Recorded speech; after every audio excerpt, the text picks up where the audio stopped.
The redcoats are coming. The redcoats are coming. Ah! Alright, Star Trek fans. So, I get asked a lot, what crew do I use for PvP? And my answer is always, I don't know. And nobody quite understands that answer, because I always try to explain to anybody who asks me. PvP is very situational.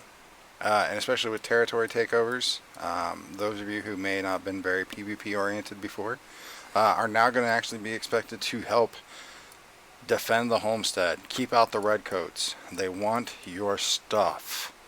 Anyway, so we're going to look at some basic PvP crews. We're going to talk about where they would be effective, and then we're actually going to go over some battle logs. Some battle logs that I took while fighting somebody here on 37 named TheBadTouch. So shout out to TheBadTouch.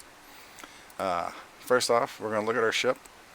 The almost universal PvP crew you're going to see is Marcus, Yuki, and probably Khan. Scroll over. There's our Yuki. This carousel, they keep adding more officers. It gets longer and longer, and oh my god, officers. Yep. Anyway, Marcus, Yuki, Khan. That's a pretty standard crew. Other crew lineups you might see are going to include Carol. Carol's another pretty good universal officer. And then another newer good universal officer for PvP crewing will be Saru. Now there are reasons why everybody likes these crews. There are reasons why people don't like these crews. There's reasons why these crews are very effective and why these crews can be mostly useless. First off, we're going to look at Yuki. The number one reason most people like Yuki is this disrupting field. Yuki Sulu decreases the shield health of the opponent's ship by 10% each round.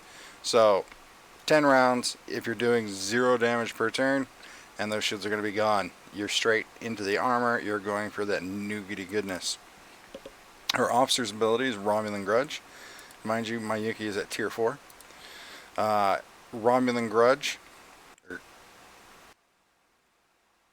Yuki Sulu increases the weapon damage against Romulan ships by 175% of the health of the crew on the ship. One more tier, I'll be able to tier her up, and that will be a 500%. But for right now, this is against just Romulan ships. So, kind of if you're not fighting any Romulans, you're not going to get any bang out of her officer ability. Saru, we'll just go with this crew load up for a minute. Avoid danger. When fighting players, Saru decreases the opponent's weapon damage by 60%. I do believe my Saru is at tier 4. Yep, tier 4. Tier 5, I think that goes up to 80%. I'd have to double check on all cars. And then, of course, our other officer is Alexander Marcus. My Marcus, of course, is at tier 3. At the start of battle, Alexander Marcus increases the shield piercing of the ship by 400% of the defense of the crew on the ship. So, we're going to start doing some below decks here. First officer I'm going to want to toss up there is Kumak. My Kumak's maxed out. He's got very healthy attack, very healthy health, and a modicum of defense. So we're going to throw him on there. He's going to bring us up. As you can see, our defense is already at 300%. And remember, we are crewing for defense right here. Crewing for defense. I'm going to throw Kirk up there because we're going to want more defense.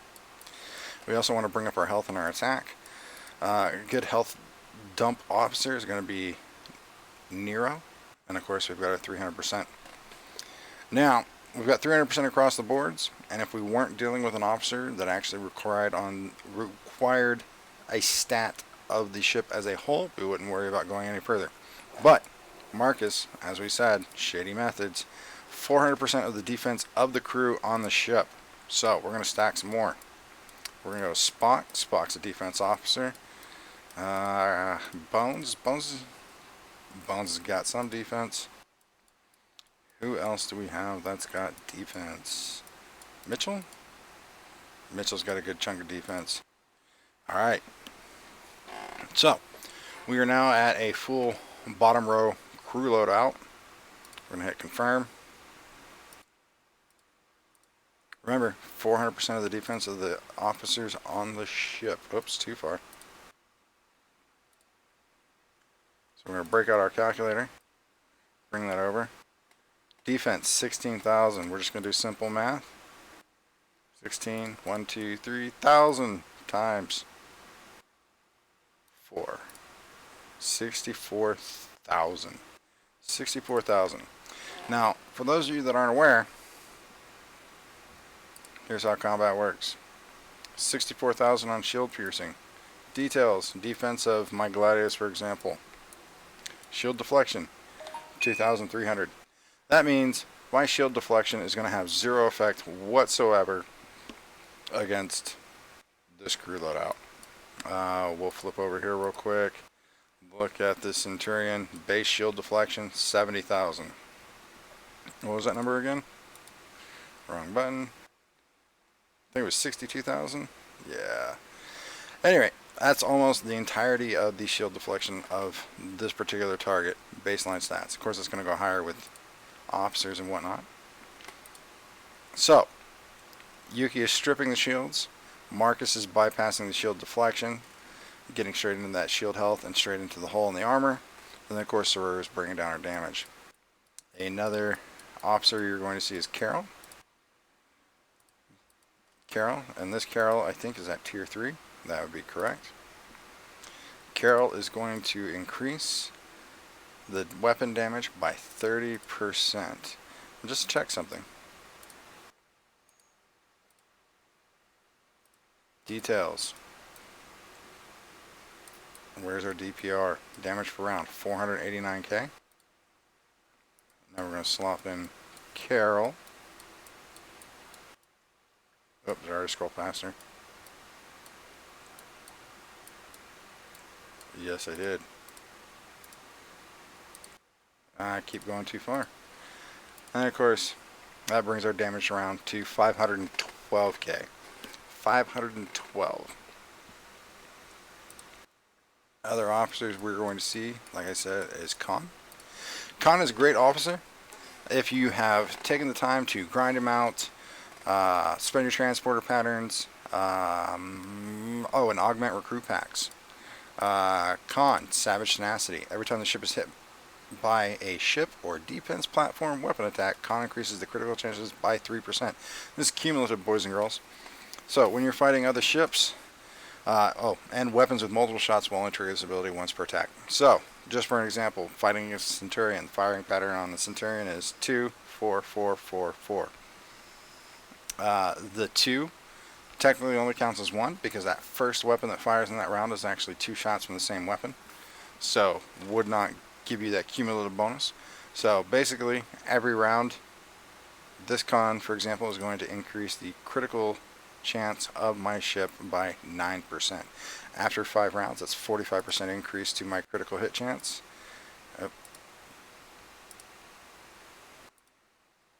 Confirm. And why do I keep doing that? And of course, the ship has a baseline critical chance of 12%. That can go up through research, space critical chance, stuff like that. So it's more along the lines of about 15% due to research. So 45% plus 15% is 60%. So by time round 5-ish, 6-ish, that's going to be about 60% chance to crit. And multiple shots, of course, means more chance to crit. Now, there are other crews you can go for. Earlier, we were actually testing out some of the other crew lineups. First crew lineup that we tested out, of course, was... Oh, I remember. The newer officers, actually. Want to play with the newer officers. Want to make them work. Tyler, and I believed I was using... Alright, DJ Oki. DJ Oki, if you don't know, has some fun abilities when he's maxed out. There he is. Alright, so we've got Ash. His officer ability, the Beast Inside. At the start of each round, if the opponent is burning, Ash Tyler increases the damage of the ship by 50% of the total attack of all officers on the ship. Cumulative. So, 50% of the total attack on the ship And of course we can swap our below decks around. So we're going to go by strength. And we're going to throw King in there because we're not looking for defense. We're going to throw Con in there because we're not looking for defense. Cross. We're looking for attack here. And we'll go with that for right now. Let's see. To get to 300% on defense, I do need 6,000. 6,000. So I've probably got some more wiggle room if I mess around with these three officers, but we're going to call it good right here. So, DJ Oki. Excuse me. Ash. Beast inside. 50% of the total attack of the officers on the ship. Each round. So this is going to keep amping up. 50% of 13,500 or 13,350, of course, is math. 6,500. There's some change in there. Damage of the ship is going to go up by 6,500 per turn. Every turn. So by the time round 10 reaches, that's a 60,000 damage increase per turn. If combat lasts that long, of course. Then you got Giorgio. Giorgio is supposed to be our answer for burning. Deceptive warfare. At the beginning of each round, Giorgio has a 6% chance of burning the opponent's ship for 2 rounds. This is pretty good. This is pretty important. Our other burn officers, of course, include officers like Nero. And let's look at our Nero. Oh, I forgot he's on the ship. See the flaws. Every time the ship strikes the opponent with a weapon attack, Nero has a 40% chance of burning it for 2 rounds. Now, here's a problem with running Nero on the ship as an officer. That's when the ship strikes. So, beginning of round 1, no chance for burning. Procs at the beginning of the round. Procs at the beginning of the round. So by the time combat starts, you're already behind a full round with Nero, and your burn procs aren't going to start until round 2. Whereas with Giorgio, at the very beginning of round 1, 60% chance. Beginning of round 2, 60% chance. So she's supposed to be our lovely lady of the flames. We did run this crew for a while earlier. Went and did some tests. And we'll look at a battle report. This is where the BattleTouch comes into play. Loading, retrieving, retrieving. Alright, as we can see, this worked out fairly well. Gladius is a bit overpowered for the D4. Relatively matched. And, like I said, don't understand mirroring. But, like I said, you're going to see Marcus, you're going to see Yuki. Yuki actually makes a lot more sense in this encounter because I am a Romulan ship. And of course, he's gaining a 75% chance to the crew's health bonus to damage against Romulans. So he's giving me that much more damage. DJ Oki, of course, 500% of the crew's health bonus to the opponent's armor, shield, deflection, and dodge while burning. Now, we went through the report, and as you can see, I got nothing on round 1. So, almost the same. Nothing on round 2. I didn't get a burn proc till round 3. That's just gambling, folks. But, after round 3, everything did take into effect. There's a nice big critical. And if we're looking, once the ship starts burning, baseline number about 344,000. Burning again. Damage is about 333, 347. 386, 334. This is where we start to see our damage amp up a little bit.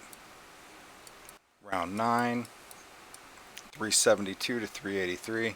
So that's that 50% accumulation from Ash going up every round. And of course we got to round 10, and we all know how combat ended. Let's see on this next battle report. Oh, that was nothing. That was him trying to distract me. He did. He distracted me. Next crew lineup that I tried was, of course, Ash, Giorgio, and I want to try out Michael. And as you can see, nope, wrong combat. Wrong combat again.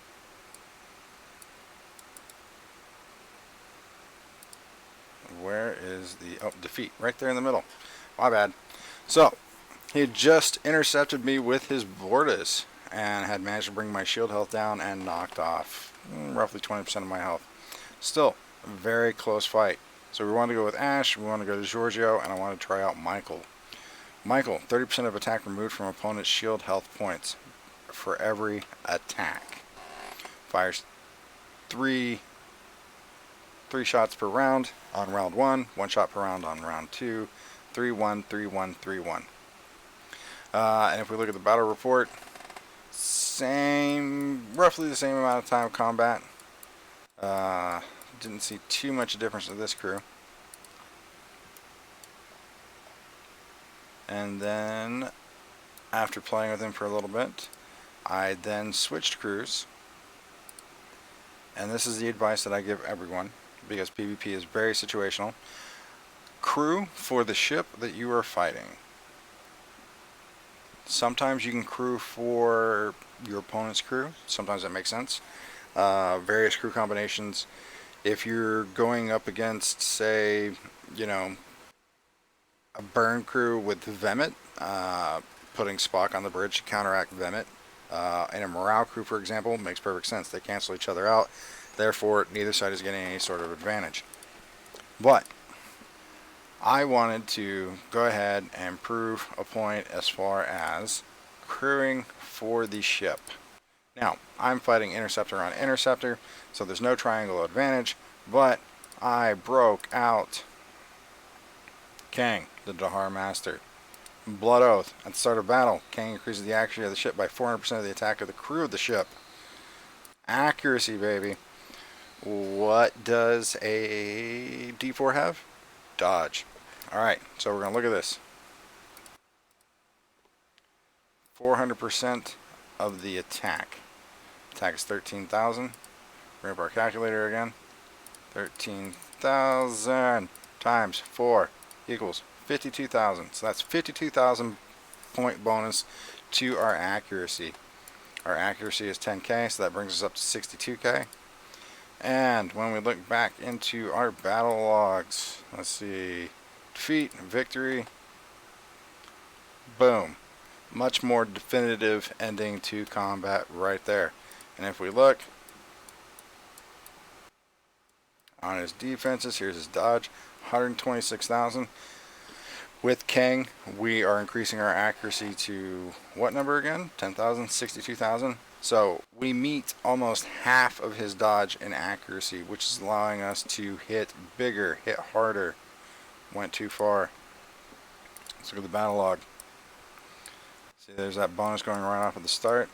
353,000. Decent critical. Go to the next round. 327,000, 334,000. Notice the mitigation numbers are much, much lower. 334,000 mitigates only 84,000. 84,000. Let's go back. One battle report. Victory. Nope, not that one. Defeat. Battle log. What's his mitigation? 211,000. 211,000 for mitigation. By increasing our accuracy because we are battling an interceptor. Defeat, victory. We brought that mitigation down to 89,000. Do you see the difference? 210,000 to 89,000, which means I'm dealing 212,000 to the shield health, and I'm doing another 53,000 to the hull, bypassing those mitigation stats.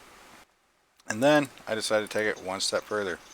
Oh, and on average, all these combats were averaging about 10 rounds. Victory, battle log. Oh no, that was 6 rounds. Okay. So first round, first encounter, 10 rounds. Second encounter, victory again. That was with the Bortus. Nope, we don't want to see that. We'll look at the defeat. Second encounter, battle log, even weakened. It came down to 10 rounds. Crewing for the ship, getting up to here. Battle log, I cut 4 rounds of combat off. How do you win? Make combat shorter. Make yourself hit harder. And then to play around one more time, I crewed specifically for the faction of the ship and the ship, and that is a much more definitive win. Drop that down to 5 rounds of combat. Who's this guy, you say? Who's this handsome schmug little Romulan? That would be Lennar. Lennar increases the crew's attack bonus to damage against Klingon ships by 500% of the... I do believe it's... Let's check. Lennar. There he is. Klingon Pursue. Lennar increases the damage against Klingon ships by 500% of the crew's attack. 500%. 13,000. 13. 1, 2, 3. Times 5. 65,000 more damage per round. Let's look at that battle report. Battle log. There's our king. There's our Lennar. And we still have Giorgio on the bridge. So she's adding that burning, and she's reducing the damage that I'm taking. Gladius, do you see how big of a damage increase that is? All the previous combats, it was starting around 330 to 340,000 damage. First shot of the first round, 433,000. And of course we're mitigating, so his mitigation is still cut in half. And we're cutting through those hulls and the shields to get into the juicy bits. 380,000. Go down to round 3. And of course, like I said, 5 rounds of combat. This is me crewing specifically for my target. It is a Klingon ship. It is an interceptor. I want anti-Klingon. I want accuracy. And of course, by this last round, oh, there's the money shot. 830,000 damage critical. And of course, the second kinetic shot for 430,000. So, PvP. Situational. Do you always have to use Marcus and Yuki? No, not by any means. And as a matter of fact, we were doing so much damage by the end of that combat, we almost could have slotted in any other officer here for the captain. First thing that comes to mind is maybe Kirk, maybe Nero. Just about any officer at this point would fill in. Carol, just that much more damage. Marcus, could have gone with Marcus too. Shield piercing. Plus, once the opponent's ship takes a certain amount of damage, he inspires morale, overpower. At the start of each round, if the opponent's whole health points is under 80% of its starting total, Alexander Marcus has an 80% chance of inspiring morale to the ship. So that's just going to increase all of our piercing even that much more if it triggers. Saru could have been a captain. You know, I'm already increasing my damage stats there and there with, oh, that's not who I'm looking for. Let's go with Saru. Who did we have on? Kang. And where did Lennar go? Sort by group. Sorry folks, this is a really long carousel. Lennar. So, now we've got that anti-Klingon. We've got that accuracy for the anti-interceptor. And then we've got Saru. When fighting players, every time your ship is hit by a critical hit, Saru decreases the critical hit chance of the opponent's ship by 10%. Not a bad captain ability, especially if you're, you know, like I said, fighting the ship. This would actually be an excellent captain for fighting against that D4. It's going to reduce damage taken by 60%. The D4 has the upwards of increased critical hits chance, so this is going to help nullify that a little bit. This would be an excellent crew combination. There are multiple different crew combinations. Let's see, if I was by, say, fighting an augur. Let's go. Augur. Survey says, where is she? Survey says we want Charbonnet. Survey says we want Charbonnet. And of course we're not going to want Lennar. He's anti-Klingon. We're going to swap him out. And we are looking for... Oh, did I go too far? We're looking for Yana. He's also an anti-faction officer. Great officer. Some of these officers that you're going to want to get and want to actually spend your credits on are actually uncommon officers. There he is. Yana. So, this is the crew I'd want to use for an augur. 1, I've got triangle advantage. 2, Look at Charvenek, Mind Games. At the start of combat, Charvenek increases the armor piercing of the ship by 800% of the health of the crew on the ship. 800%. Here's the health. 13,000 times 8. It's 104,000. 104,000. So we're just going to go over here. Look at this Bortus, for example. Details are defenses. Dodge, armor, 67k, 104k. Now, I know you can't actually 100% zero out an opponent's defenses, but you can pretty much make them almost irrelevant. 5 of 10 says weapons are irrelevant. Is it 5 of 10? It says weapons are irrelevant. I say stat stripping your opponent's defenses makes them irrelevant. That sounded funnier in my head. Maybe I just said it wrong. But anyway, back to the crew. So, we're fighting an augur. Yana, 500% damage against Romulan ships. Damage reduction. Precautions might not be too big of a deal against an augur. And of course, your armor piercing. There are multiple ways you can play around with this. If you wanted, you could actually slot Yuki in here too. What does Yuki do? Yuki increases our damage against Romulans, and she's also going to shield strip. Battleships don't have that much in the way of shields anyway, but I suppose getting rid of those shields that much quicker would be that much more entertaining. But, like I said, PvP is situational, very situational. Crew for the ships, there are all-around purpose crews, like I said. The most common all-purpose crew is going to be Yuki, Marcus. Other crews that are good for PvP, you can't go wrong with, say, the Affinity Shield Spot crew. I'm sure most of our Federation friends know all about this crew setup. Infinity Morale, Infinity Shield Regen, and of course, Bones, excellent medicine. Every time the ship gets hit by a weapon attack, McCoy increases the defense of all officers on the bridge by 30%. And then, of course, I'm not a doctor. Is going to 20, 35, 42 is going to make sure morale is on all the time, air day. Another fun crew I haven't had a chance to test because I don't have an Enterprise would actually be Morale, Bones, Sulu. Why? When the ship has morale, Sulu increases the total damage made by energy weapons by 40%. 40% energy weapons, Enterprise, morale, boom. Like I said, I don't have an Enterprise. I haven't got to actually confirm that crew. The Romulan morale crew is also a good crew. Oh, I forgot he's right there. Vemit. Like I said, this suffers from the drawbacks of the fact that Nero doesn't inflict burning until after the hit.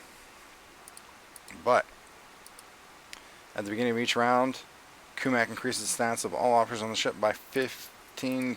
5 plus 5 plus 5, 15%. And of course, watch the world burn. As long as the enemy ship is burning, Kumak increases the armor, shield deflection, and dodge of the ship by 100%. 100%. So, look at our defenses. Armor, 6k. Shield deflection, not even 5k. Dodge, I can't do fast math. 280k, 276,000. Those are good numbers. And then of course you got Vemit for that whole 750%. Beginning of each round, if the opponent's ship is burning, Vemit decreases the shield health by an amount equal to 750% of the health of all officers on the ship. So you'd want to stack for health, and of course we've got health with this particular crew. But that's pretty much it, folks. Like I said, there's not one solid PvP crew. It's all very situational. Showing you on these battle logs how I progressively went from doing okay against the BattleTouch to actually crewing specifically for his ship to getting to this point. Let me kill 2 or 3 more of these. That'd be fantastic. And of course he could have done the same thing to me. He could have just done, pretty sure if he'd actually swapped out Mirek for Kang would have done more damage. But of course, they were holding a takeover. What's the most popular ships in the game? Fed ships. What is he running? Mirek. So, shield piercing, shield strip, Federation damage. That's it, folks. Any other crew suggestions you can think of, post them in the comments. Anything you still don't understand, ask it in the comments. If this video is useful, give it a thumbs up, give it a like, tell your friends. And like I said earlier in the video, shout out to TheBadTouch over here on server 37. And as always, folks, stay safe, have fun, and see you in the game.